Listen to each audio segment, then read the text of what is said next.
Assalamualaikum warahmatullahi wabarakatuh. Pada kesempatan kali ini kita akan membahas terkait dengan kekuatan pesan atau tingkatan-tingkatan pesan. Kekuatan pesan dalam komunikasi Islam ada 3 tingkatan pesan, ada 3 kekuatan pesan.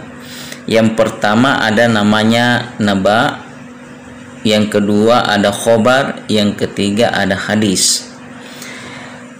Kekuatan pesan naba merupakan pesan yang memiliki tingkat akurasi yang tinggi dan pengaruh yang sangat besar. Di dalam Al-Quran, dalam surah An-Naba ayat 2 dikatakan, Bismillahirrahmanirrahim, amma yatasa'alun anin naba'il azim. Tentang apakah mereka saling bertanya tentang berita yang besar. Pada ayat ini bercerita tentang bagaimana berita terkait dengan hari kiamat, bahwa peristiwa kiamat merupakan peristiwa yang pasti akan terjadi dan akan menjadi berita yang sangat besar. Kita pernah mendengarkan bagaimana fenomena alam yang kemudian dianggap akan terjadi kiamat, maka masyarakat ramai membicarakan peristiwa-peristiwa yang seperti itu. Kemudian kata naba dalam surah Al-An'am ayat 34 itu kemudian bercerita tentang bagaimana perjuangan para rasul menghadapi tantangan-tantangan umatnya yang kemudian berpaling dari mereka atau mendustakan rasul. Akan tetapi para rasul kemudian bersabar sehingga mendapatkan kemenangan.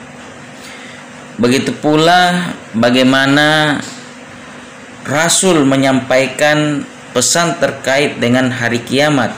Ini dalam surah Al-An'am ayat 67 dikatakan, Bismillahirrahmanirrahim, likulli naba'in mustaqarrun wa sawfa ta'lamun. Untuk setiap berita ada waktu terjadinya dan kelak kamu akan mengetahuinya. Pada ayat ini bercerita tentang waktu akan terjadinya hari kiamat. Kemudian di dalam surah Al-Qasas ayat 3 juga menggunakan kata naba yang bercerita tentang kisah Nabi Musa dan Fir'aun. Dalam ayat ini menegaskan bahwa peristiwa Musa dan Fir'aun adalah berita yang sangat penting yang perlu mendapatkan perhatian dari semua pihak untuk diambil pelajarannya. Ketika Nabi Musa dan Fir'aun, bagaimana Nabi Musa mendakwai Fir'aun, pada saat itu di akhir hayat Fir'aun barulah Fir'aun mengakui bahwa sesungguhnya masih ada kekuasaan yang lebih tinggi dari dirinya, yaitu Allah Subhanahu wa ta'ala. Kemudian dalam surah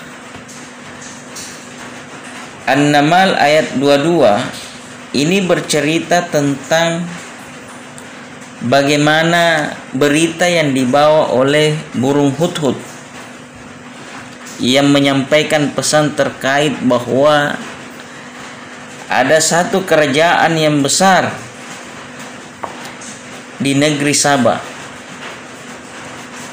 Ini bagaimana burung hudhud menyampaikan pesan ini kepada Nabi Sulaiman, sehingga Nabi Sulaiman yakin bahwa sesungguhnya betul ada kerajaan yang besar di negeri Saba dan dipimpin oleh seorang perempuan. Pesan-pesan yang disampaikan memiliki dua kemungkinan, apakah pesan itu benar atau tidak benar atau dusta.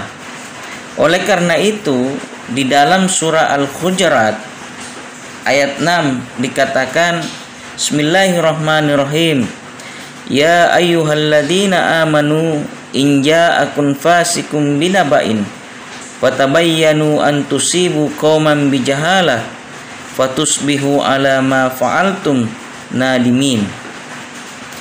Yang artinya, hai orang-orang beriman, jika datang kepadamu orang fasik membawa suatu berita, maka periksalah dengan teliti agar kamu tidak menimpakan suatu musibah kepada suatu kaum tanpa mengetahui keadaan yang menyebabkan kamu menyesal atas perbuatan itu.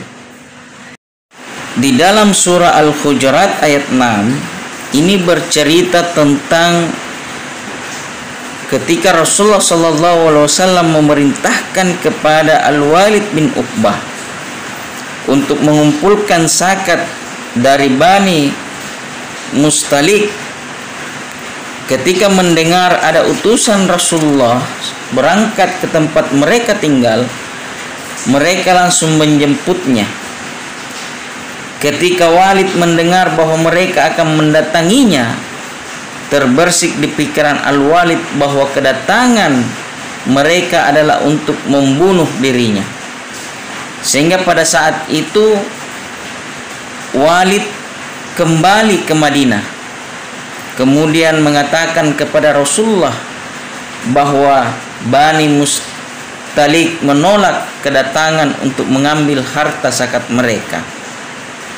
Mendengar berita itu, Rasulullah SAW marah sekali. Bahkan sudah berencana untuk memerangi Bani Mustalik. Bani Mustalik yang mendengar Al-Walid pulang kembali ke Madinah, khawatir akan menjadi kesalahpahaman antara mereka dengan Rasulullah. Akhirnya mereka memutuskan untuk mengutus seorang untuk menemui Rasulullah SAW. Utusan Bani Mustalik itu tersingkaplah fakta yang sebenarnya bahwa ada terjadi kesalahpahaman di antara Walid dan Bani Mustalik, sehingga turunlah ayat terkait dengan surah Al-Hujurat ayat 6. Oleh karena itu, pesan yang memiliki tingkat kredibilitas tinggi sekalipun seharusnya tetap dilakukan yang namanya tabayyun atau memverifikasi pesan-pesan walaupun sumbernya dari seorang yang memiliki kredibilitas yang sangat tinggi. Demikian materi ini kita akhiri dengan ucapan Assalamualaikum warahmatullahi wabarakatuh.